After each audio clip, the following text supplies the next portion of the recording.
आइए, मेरे इस ऑनलाइन क्लास में आप सभी लोगों का स्वागत है। हम लोगों का चैप्टर चल रहा है ratio and proportion. Ratio and proportion में पिछले क्लास में हम लोगों ने सीखा था रेशियो का बंटवारा, अनुपात में बांटना। डाटा को रेशियो में किस रूप से हम लोग डिवाइड करते हैं, बांटते हैं, ऐसा चीज़ हम लोग सीखे थे पिछले क्लास में। आज उससे रिलेटेड कुछ क्वेश्चन पहले देखते हैं, विन विन टाइप का, जो समझे हुए भी थे। आज केवल कुछ एग्जाम्पल हम लोग देख लेते हैं। जैसे देखिए, फर्स्ट क्वेश्चन जो हम लोगों का यहाँ लिखा हुआ है, ए और बी के वेतन का अनुपात 7:5 है। यदि उनके वेतन का योगफल 60,000 रुपया हो तो ए का वेतन ज्ञात करें। ऐसा क्वेश्चन आपको दिया हुआ है। आपको बताए थे कि रेशियो में बंटवारे का एक ही नियम है कि प्रश्न में जो डाटा दिया हुआ रहता है रेशियो के उसी डाटा से डिवाइड किया जाता है, और जो निकालना होता है रेशियो के उसी डाटा से हम लोग मल्टीप्लाई करते हैं, गुणा करते हैं। तो सबसे पहले अब यहाँ देखना है हम लोगों को कि ये 60,000 दिया हुआ है, वेतन का योगफल, सम दिया हुआ है। जैसे ही देखें कि ये आपका सम दिया हुआ है, तो हम लोग जब इस 60,000 में डिवाइड करेंगे तो रेशियो के सम से, तो रेशियो का सम अगर यहाँ से देखें तो 7 और 5, 7 और 5, ये 12 हो जाएगा। तो 12 से हम लोग डिवाइड कर देंगे इनटू। अब ये देखना है कि पूछा क्या जा रहा है। पूछा गया, देखिए हम लोगों को ए का वेतन ज्ञात करें। तो ए के लिए अगर देखें तो यहाँ देखें कौन सा डाटा उपलब्ध है, 7। तो हम लोग मल्टीप्लाई किससे कर लेंगे, 7 से। यही आपका ए का वेतन हो जाएगा। 12 से इसको आप कैंसिल करेंगे तो ये 5,000 है, और इंटू में 7 कर लेंगे। आंसर देखिए हम लोगों का आ गया 35,000 रुपीज़। तो पहला क्वेश्चन का आंसर आ गया 35,000 रुपया। आ जाए सेकेंड क्वेश्चन में अगर चला जाए।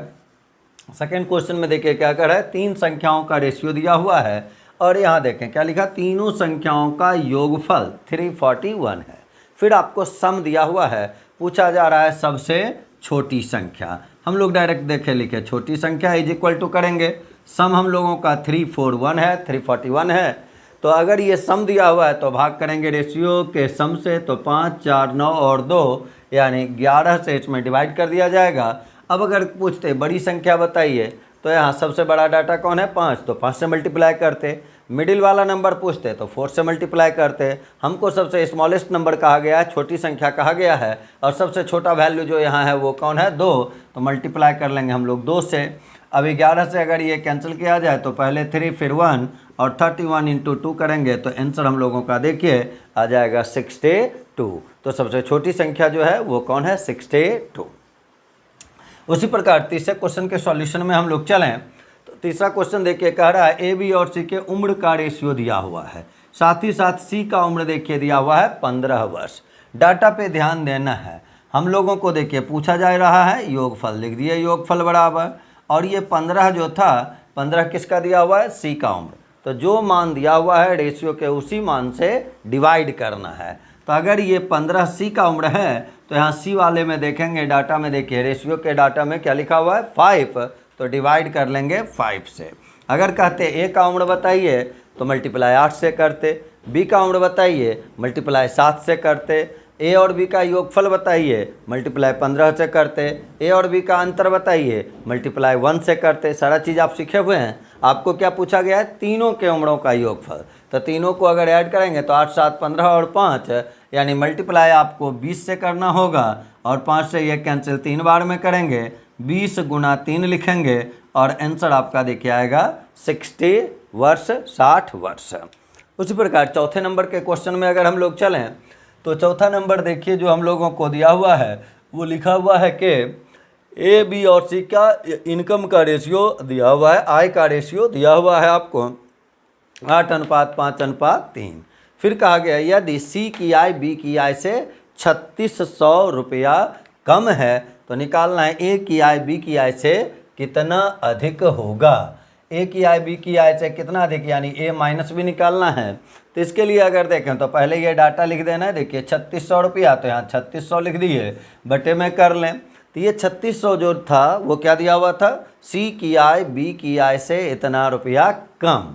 तो क्वेश्चन में चलें और देख लें सी बी से कितना कम है। तो सी बी से कितना कम है इसके लिए देखें, सी है 3 और बी है 5, तो कमी कितने का है, 2 का। तो हम लोग यहाँ डिवाइड देखिए किससे कर लेंगे, 2 से। अब इंटू करने निकालना क्या आपको है a minus B. a minus B अगर करेंगे आप तो a का वैल्यू है 8 और b का वैल्यू है 5। तो a माइनस बी करेंगे यानी 8 में 5 को आप घटाएंगे तो 8 में 5 घटेगा तो क्या आ जाएगा रिजल्ट 3। अब 2 से ये कैंसिल अगर करें तो ये 1800 हो गया। 1800 गुना 3 कर लेंगे तो आंसर जो हम लोगों का होगा वो हो जाएगा 5400 रुपया। आइए और कुछ क्वेश्चन देखते हैं हम लोग आगे। आइए हम लोग अगला क्वेश्चन देखें 5 नंबर का। कहता है एक टेलीविज़न और एक फ्रिज के मूल्य का अनुपात 13:9 है। तो रेशियो देखिए दिया हुआ है 13:9 और फिर कहा गया टेलीविज़न का मूल्य फ्रिज के मूल्य से 12,000 रुपया अधिक। डाटा देखें क्या लिखा हुआ है 12,000 रुपया अधिक, यानी डिफरेंस लिखा हुआ है किसका किसका, टेलीविज़न और फ्रिज के मूल्य का डिफरेंस दिया हुआ है। तो जैसे ही हम देखें कि हमको डाटा डिफरेंस का दिया हुआ है तो इस 12,000 में यानी डाटा में दिए गए डाटा में रेशियो के डिफरेंस से भागा दे देना है। तो 13 में अगर आप 9 को घटाएंगे तो क्या रिजल्ट आएगा 4। इंटू करें। अब देखना है क्या पूछा जा रहा है। पूछा गया किसका मूल्य, फ्रिज का मूल्य। फ्रिज के लिए देखिए क्या लिखा हुआ है यहाँ 9, तो मल्टीप्लाई हम लोग कर लेंगे 9 से, यही फ्रिज का मूल्य हो जाएगा। 4 से ये कैंसिल करेंगे 3000 बार में, 9 गुना 3 कर लेंगे, 9 गुना 3 करेंगे आंसर हो जाएगा 27,000 रुपया। अगर इसी में पूछा जाता टेलीविज़न का मूल्य बताइए तब हम लोग यहाँ मल्टीप्लाई करते कितना से 13 से। चलिए 6 नंबर क्वेश्चन में अब चलते हैं, 6 के सॉल्यूशन में चलते हैं। क्या लिखा गया, ए और बी के उम्र का अनुपात 5:3। अब बी और सी के उम्र का अनुपात 5:6। सी का उम्र देखिए दिया हुआ है, अब पूछा गया किसका, ए का। सी का डाटा दिया हुआ है, ए का पूछा जा रहा है, यानी रेशियो जो हमको मतलब होगा वो ए और सी से होगा। अब ये पीछे आप सीखे हुए हैं क्लास में कि जब ए और बी का रेशियो है, बी और सी का रेशियो है, तो डायरेक्ट अगर ए और सी का रेशियो हम निकालना चाहते तो उसके लिए क्या क्या लिखते हैं हम लोग, 5/3 इंटू 5/6 है, यानी रेशियो जो हो जाता 25 और 18 का हो जाता किसका किसका, ए और सी का। अब आपको डाटा दिया हुआ है सी का, पूछा जा रहा है ए का, तो ए बराबर लिखेंगे तो सी का है 36 है, तो अगर ये सी का है तो भाग देंगे किससे, सी वाले से, तो सी वाला यहाँ कितना है 18 है। निकालना है ए का तो मल्टीप्लाई किससे करेंगे, ए वाले से, यानी 25 से। 18 से मल्टीप्लाई कर लेंगे 2 बार में, 25 गुना 2 कर लेंगे तो आंसर जो हम लोगों का आएगा वो आ जाएगा कितना, 50 वर्ष, 50 वर्ष आ जाए। इसके बाद हम लोग चलें 7 नंबर क्वेश्चन में। 7 नंबर क्वेश्चन देखिए जो हम लोगों को दे रहा है, तो 7 नंबर क्वेश्चन देखें क्या कह रहा है हम लोगों को, ए की आय का 3/4 बी की आय के 5/8 के बराबर। तो हम लोग रेशियो जब शुरुआत किए थे तो आपस में रिलेशन जब दिया हुआ रहता था तो उसको रेशियो के रूप में कैसे कन्वर्ट करते थे, ये सारा चीज़ सीखे हुए थे। उसका ज़रूरत देखिए यहाँ अब आएगा। तो हम लोग सबसे पहले तो यहाँ रेशियो निकालें, ए का, बी का, सी का, ये सब का रेशियो कैसे निकाला जाए, फिर से उस पर थोड़ा चर्चा कर लें। तो यहाँ 7 नंबर का देखिए सॉल्यूशन हम लोग देखते हैं। सबसे पहले क्या कहा, ए की आय का 3/4 यानी इसको आप लिख सकते हैं 3a/4 इक्वल में कहा गया बी की आय के 5/8, तो यहाँ क्या लिख लेंगे हम लोग 5/8 और यहाँ बी लिख लिए। और यहाँ से आपको सिखाए हुए थे कि आप ए अनुपात बी निकाल सकते हैं। 4 से कैंसिल देखिए इसको 2 बार में कर लेंगे तो बी नीचे आएगा और यहाँ से 3 नीचे जाएगा, तो ए बटे बी बराबर आएगा 5/6, यानी ए अनुपात बी बराबर क्या रिजल्ट निकला हम लोगों का, 5:6। उसी प्रकार देखें अब यहाँ कहा बी की आय का 15%, तो बी का 15% बराबर दिया हुआ है सी का 20%। और यहाँ से अगर बी अनुपात सी आप लिखेंगे, परसेंट कैंसिल होगा, ये 5 से 4 बार में, ये 5 से 3 बार में। पीछे ये सारा चीज़ हम लोग सीखे हुए हैं जब रेशियो निकालना सीखे थे पिछले क्लास में। अब आ जाए यहाँ से बी अनुपात सी के लिए क्या लिखना होगा आपको, 4:3। सी नीचे जाएगा, यहाँ 3 नीचे जाएगा, यानी b/c बराबर 4/3, तो बी अनुपात सी बराबर 4:3। अब देखें हम लोगों को क्या दे रहा है, ए का इनकम दिया हुआ है, पूछा क्या गया है, ए बी और सी का योगफल पूछा गया है, सम पूछा गया है।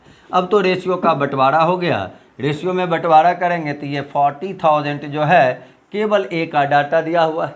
तो पहले तो यहाँ ए अनुपात बी है और ये बी अनुपात सी है, तो हम लोगों को क्या निकाल लेना होगा, A अनुपात B अनुपात C। और A अनुपात B अनुपात C निकालने के लिए आपको डायग्राम भी देखिए इस रूप से बताए थे, यहाँ 5 6 है, यहाँ 4 3 है, तो ये 20 लिखेंगे, यहाँ से देखिए 24 हो जाएगा, 6 गुना 3 करेंगे 18 हो जाएगा, और तब इसको आप कैंसिल करके 10 अनुपात 12 अनुपात 9 ऐसा लिख सकते थे। यानी A अनुपात B अनुपात से कितना होगा, 10 अनुपात 12 अनुपात 9।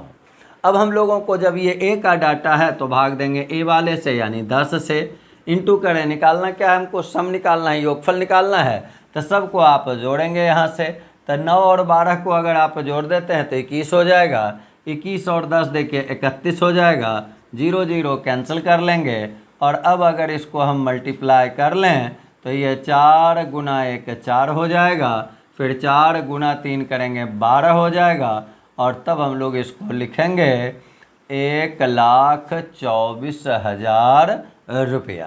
तो इस रूप से रेशियो का बंटवारा करते हैं। पॉइंट एक ही है जो हम लोग देख रहे हैं कि प्रश्न में जो मान दिया हुआ है रेशियो के उसी डाटा से आपको भाग देना है, और जो निकालना होता है रेशियो के उसी डाटा से हम लोग मल्टीप्लाई करते हैं। रेशियो के ढेरों क्वेश्चन में इसका ज़रूरत आते जाएगा, तो अभी हम लोग 5-7 एग्जाम्पल कर लिए, फिर जहाँ जहाँ ज़रूरत होगा इस चीज़ों को हम लोग रिपीट करते चलेंगे। और अब आज हम लोग एक नया टॉपिक देखिए स्टार्ट करते हैं, इसी में रेशियो एंड प्रोपोर्शन में ही। अभी तक हम लोग केवल अनुपात के बारे में सीखे, अनुपात को रिलेट करना सीखे, और अनुपात में किसी भी डाटा को डिवाइड करना सीखे, इतना चीज़ हम लोग रेशियो में सीखे हैं। अब हम लोग रेशियो में अगला टॉपिक जो पढ़ेंगे वो पढ़ेंगे कंपाउंड रेशियो। रेशियो को आपस में मिलाया कैसे जाता है, मिक्स कैसे किया जाता है, मिश्रित कैसे किया जाता है, इसी चीज़ को अब हम लोग देखते हैं। तो अगला जो हम लोगों का सब हेडिंग होगा वो देखिए क्या होगा, मिश्रित अनुपात, या तो केवल मिश्र अनुपात आप कह सकते हैं, या इसी को आप मिश्रित अनुपात भी कह सकते हैं, और इंग्लिश में इसी को कहा जाता है कंपाउंड रेशियो। तो अब हम लोग पढ़ेंगे कंपाउंड रेशियो, अनुपात को मिलाते कैसे हैं, इस चीज़ को हम लोग सीखेंगे।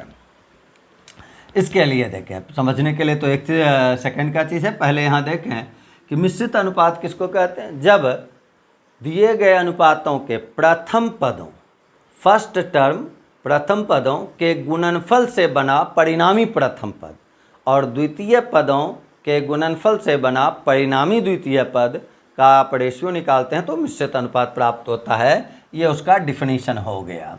आ जाए, लेकिन हम लोगों को डिफिनेशन से मतलब नहीं है, केवल समझने के लिए देखें परिभाषा क्या कहे, जब दिए गए अनुपातों के प्रथम पदों के गुणनफल से बना परिणामी प्रथम पद और द्वितीय पदों के गुणनफल से बना परिणामी द्वितीय पद का अनुपात ज्ञात किया जाता है तो मिश्रित अनुपात प्राप्त होता है।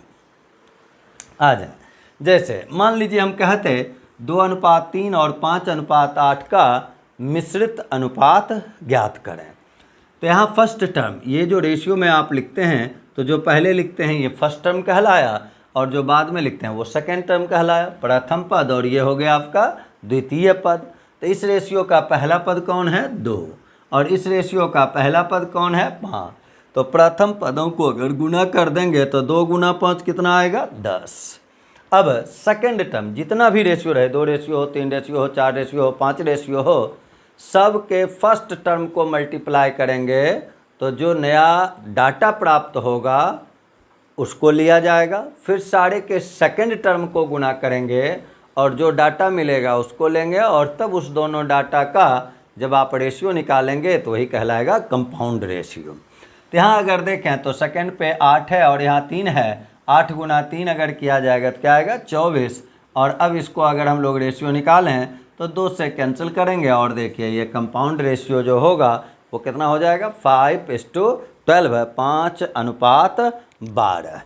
लेकिन हम लोगों को मिश्रित अनुपात निकालने के लिए इस रूप से काम नहीं करना है, काम तो यही करेंगे, लेकिन आपको जब भी कंपाउंड रेशियो, जैसे यही क्वेश्चन अगर हमारा था 2, 3, 5, 8 का कंपाउंड रेशियो बताइए, मिश्रित अनुपात बताइए, तो 2 रेशियो दिया हुआ हो, 3 रेशियो दिया हुआ हो, 4 रेशियो दिया हुआ हो, केवल एक चीज़ याद रखना है, सबको फ्रैक्शन के रूप में लिखना है और उसको मिनिमम फॉर्म में बदल देना है और आंसर लिख देना है। जैसे इसी का मिश्रित अनुपात अगर निकालना होता तो यहाँ हम लोग डायरेक्ट लिखते 2/3 और इंटू कर लेते, यहाँ क्या लिख लेते 5/8। यही हमारा क्या हो जाएगा, मिश्रित अनुपात हो जाएगा।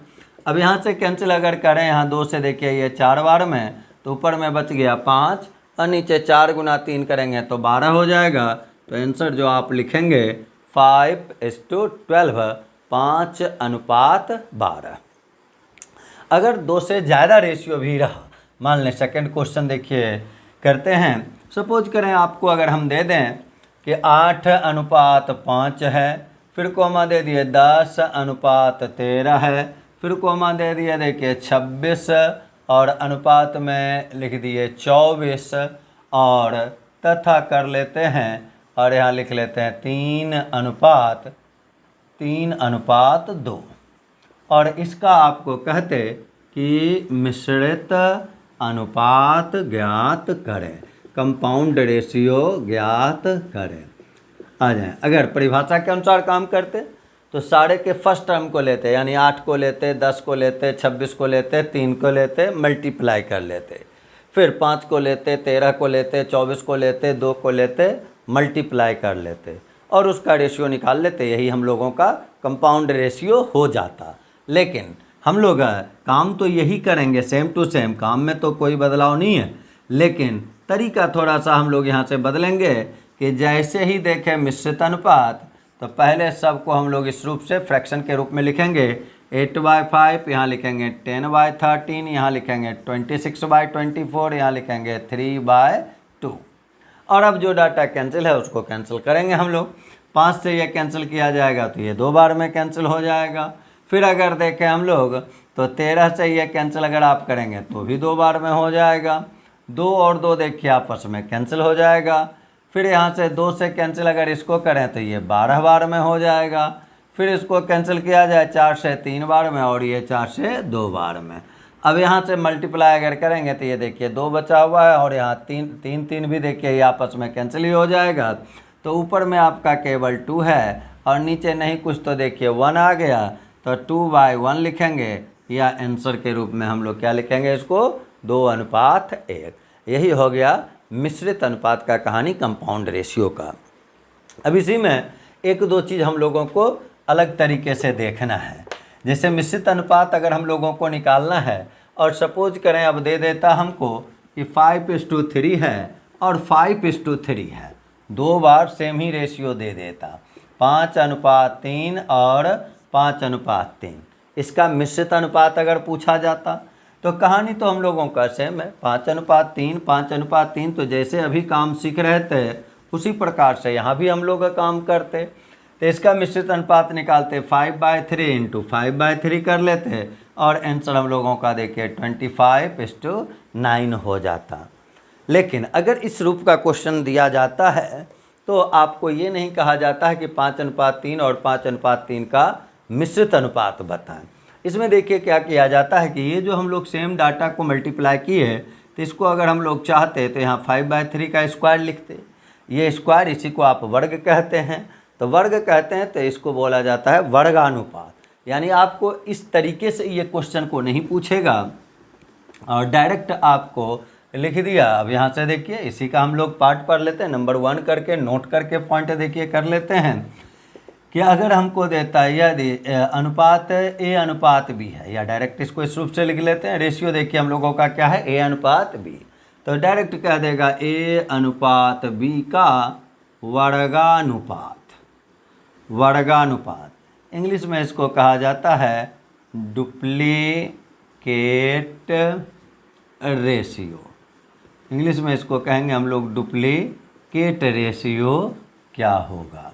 तो इसके लिए अब ध्यान देना है, वर्गानुपात का अर्थ क्या हो गया, वर्ग का अनुपात। वर्ग अनुपात से आपका बन गया वर्गानुपात।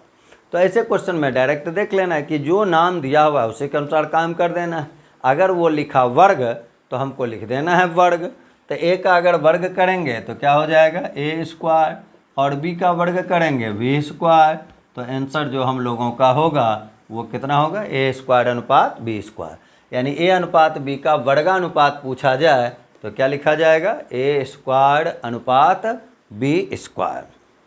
उसी प्रकार अगर मान लीजिए सेकेंड पॉइंट में आपको लिखें ए अनुपात बी का घनानुपात,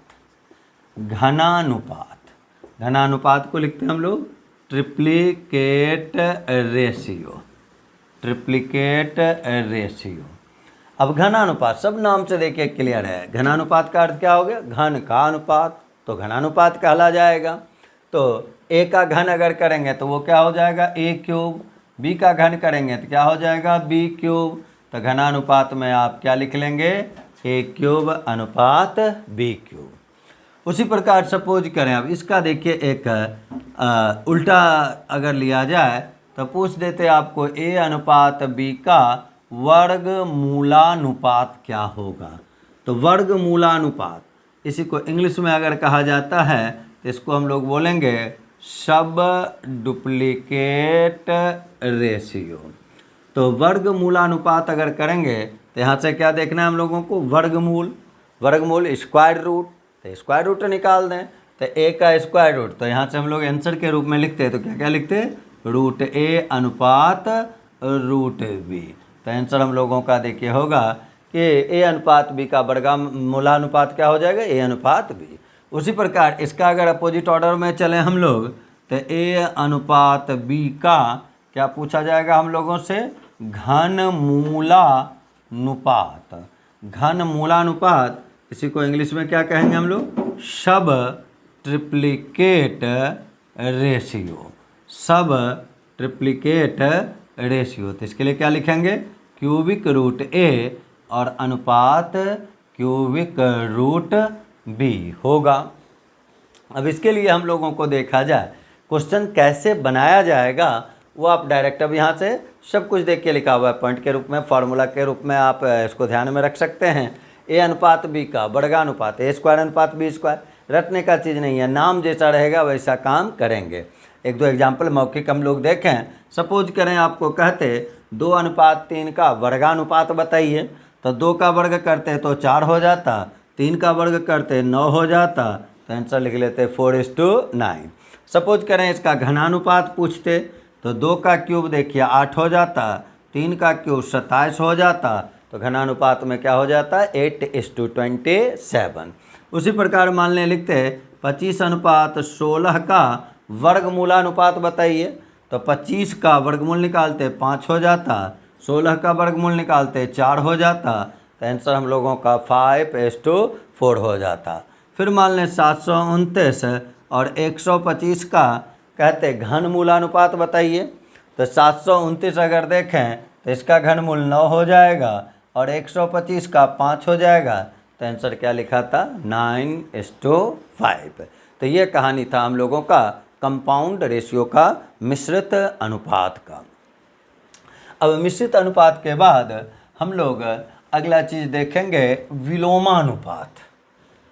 अगला जो सब हेडिंग हम लोगों का होगा वो क्या पढ़ना है हम लोगों को, विलोमानुपात या व्युत्क्रमानुपात, विलोमानुपात या व्युत्क्रमानुपात, इन्वर्स और रेसिप्रोकल रेशियो। आ जाए, विलोम कह लीजिए, उल्टा कह लीजिए, व्युत्क्रम कह लीजिए, उसी को इन्वर्स कह लें, रेसिप्रोकल कह लें, सब सेम चीज़ हो गया। आ जाए, विलोम का सिंपली मीनिंग अगर देखा जाए तो हम लोग क्या समझेंगे, उल्टा। कोई भी रेशियो को अगर हम उल्टा कर लेंगे तो वही हमारा विलोमानुपात हो जाएगा। तो विलोमानुपात या व्युत्क्रमानुपात, इसी को हम लोग लिखेंगे इन्वर्स और रेसिप्रोकल रेशियो, इन्वर्स और रेसिप्रोकल रेशियो। अब यहाँ से देखें, पहले एक चीज़ मात्र समझना है, जैसे हम आपको कहें कि यदि ए अनुपात बी, कोई अनुपात है तो ए अनुपात बी का, यदि यहाँ छोड़ दें डायरेक्ट लिख दें ए अनुपात बी का विलोमानुपात, डायरेक्ट से 2 पद वाला, यहाँ 2 पद है, ए और बी है, तो ए अनुपात बी का अगर विलोमानुपात देखा जाए, ए अनुपात बी का विलोमानुपात, तो इसके लिए हम लोग क्या लिख लेंगे, B अनुपात A। या डायरेक्ट अगर देखें तो पहले ऐसे मेन चीज़ होगा 1/A अनुपात 1/B, और तब अर्थात करके लिख लेंगे B अनुपात A होगा। उसी प्रकार अगर हम लोग अब यहाँ देखें तो A अनुपात B अनुपात C का विलोमानुपात, तो का विलोमानुपात अगर देखेंगे तो क्या हो जाएगा हम लोगों का 1/A अनुपात 1/B अनुपात 1/C, अर्थात इसी में हम लोग लिख लेंगे BC अनुपात AC अनुपात AB होगा। आ जाए, विलोमानुपात निकालना है, बहुत ही आसान है। पहले यहाँ से हम लोग सीख लें कि ओरिजिनल में इसका मीनिंग क्या होता है। तो A अनुपात B का विलोमानुपात चाहिए। विलोम मतलब क्या होता है, उल्टा, रेसिप्रोकल करना है, व्युत्क्रम करना है। तो इसके नीचे में आपको पता है कि नहीं कुछ लिखा हुआ है तो कह देना 1। तो इसको अगर उल्टा करेंगे तो यानी अंश चला जाएगा हर पे, हर चला जाएगा अंश पे, क्या आ जाएगा 1/A अनुपात 1/B। अब इसको आपको शुरुआत क्लास में, फर्स्ट क्लास में ही बताए हुए थे कि फ्रैक्शन के रूप में हम कभी भी रेशियो को नहीं लिखते हैं। तो अगर ये 1/A और 1/B है तो इसको अगर होल नंबर में बदलते हैं, क्या करते हैं, एलसीएम लेते हैं। तो एलसीएम देखिए ए बी लेंगे तो यहाँ से ए से भाग लगाएंगे, बी आएगा, यहाँ ए आएगा, और ये नीचे वाले को कैंसिल कर देते हैं क्योंकि ये दोनों का कॉमन फैक्टर होता है। क्या बचा हम लोगों का, B अनुपात A। 2 टर्म अगर है तो इतना सीखने का ज़रूरत नहीं है, आप डायरेक्ट भी उल्टा कर सकते हैं। फर्स्ट टर्म को सेकंड प्लेस पे, सेकंड टर्म को फर्स्ट प्लेस पे, तो विलोमानुपात हो गया। अगर आपसे पूछते 3:5 का विलोमानुपात तो आपको आंसर लिख देना था 5:3। अगर लिख देना है 13:11 का विलोमानुपात तो आंसर क्या लिखेंगे हम लोग, 11:13। डायरेक्ट भी उल्टा कर सकते हैं, लेकिन ये डायरेक्ट उल्टा करने का कहानी दिमाग में लाना नहीं है, क्योंकि ये 2 पद तक तो ठीक है। जब 3 पद रहेगा, 4 पद रहेगा, 5 पद रहेगा, और उस समय अगर हम डायरेक्ट उल्टा कर देंगे तो हमारा आंसर में एरर आ जाएगा। अगर 2:3:5 दे दिया और इसका विलोमानुपात पूछा गया तो हम लोग कभी भी 5:3:2 नहीं लिखेंगे। क्यों नहीं लिखेंगे उसको यहाँ से समझें। अब A अनुपात B अनुपात C है, तो इसका उल्टा अगर देखा जाए तो 1/A अनुपात 1/B अनुपात 1/C। यहाँ से देखिए अगर इसका एलसीएम लेंगे तो ABC होगा, तो यहाँ हम लोगों का BC आएगा, B से भाग लगाएंगे AC आएगा, और ये AB आएगा, और तब देखिए क्या आएगा, BC अनुपात AC अनुपात AB। आपको डायरेक्ट इतना नहीं करके और केवल विलोमानुपात में एक चीज़ ध्यान में रखना है कि जिस रेशियो का भी 2 पद हो, 3 पद हो, 4 पद हो, जिस रेशियो का भी आपको विलोमानुपात पूछा गया तो जिसके लिए आप लिखेंगे उसको छोड़कर बाकी को मल्टीप्लाई करेंगे। कहानी इसका इससे ही समझें।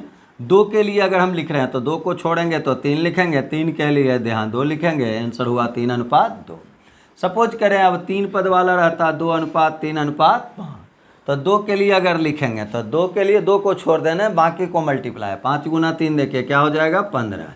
यहाँ अगर हम लोग लिखेंगे तो 5 × 2 करेंगे कितना, 10, और यहाँ अगर लिखेंगे 3 × 2 करेंगे 6, तो 2:3:5 का अगर हमसे विलोमानुपात पूछा जाता तो आंसर क्या होता हमारा, 15:10:6। एक और क्वेश्चन देखें, मान लें दे देते 4:3:2:1 का विलोमानुपात बताइए।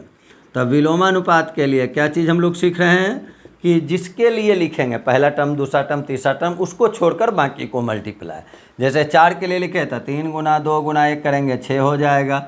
इसके लिए लिखे 4 × 2 × 1 करेंगे तो 8 हो जाएगा। 2 के लिए लिखेंगे 4 × 3 × 1 करेंगे तो 4 × 12 हो जाएगा।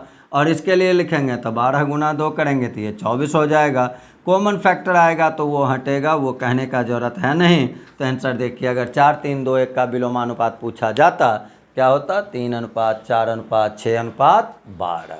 तो विलोमानुपात का ढेरों जगह यूज है जिसको हम लोग बारी बारी से देखेंगे। तो अगले क्लास में हम लोग विलोमानुपात पे कुछ क्वेश्चन करेंगे और तब इसका यूज अन्य चैप्टर में कैसे होता है उसको देखते हैं।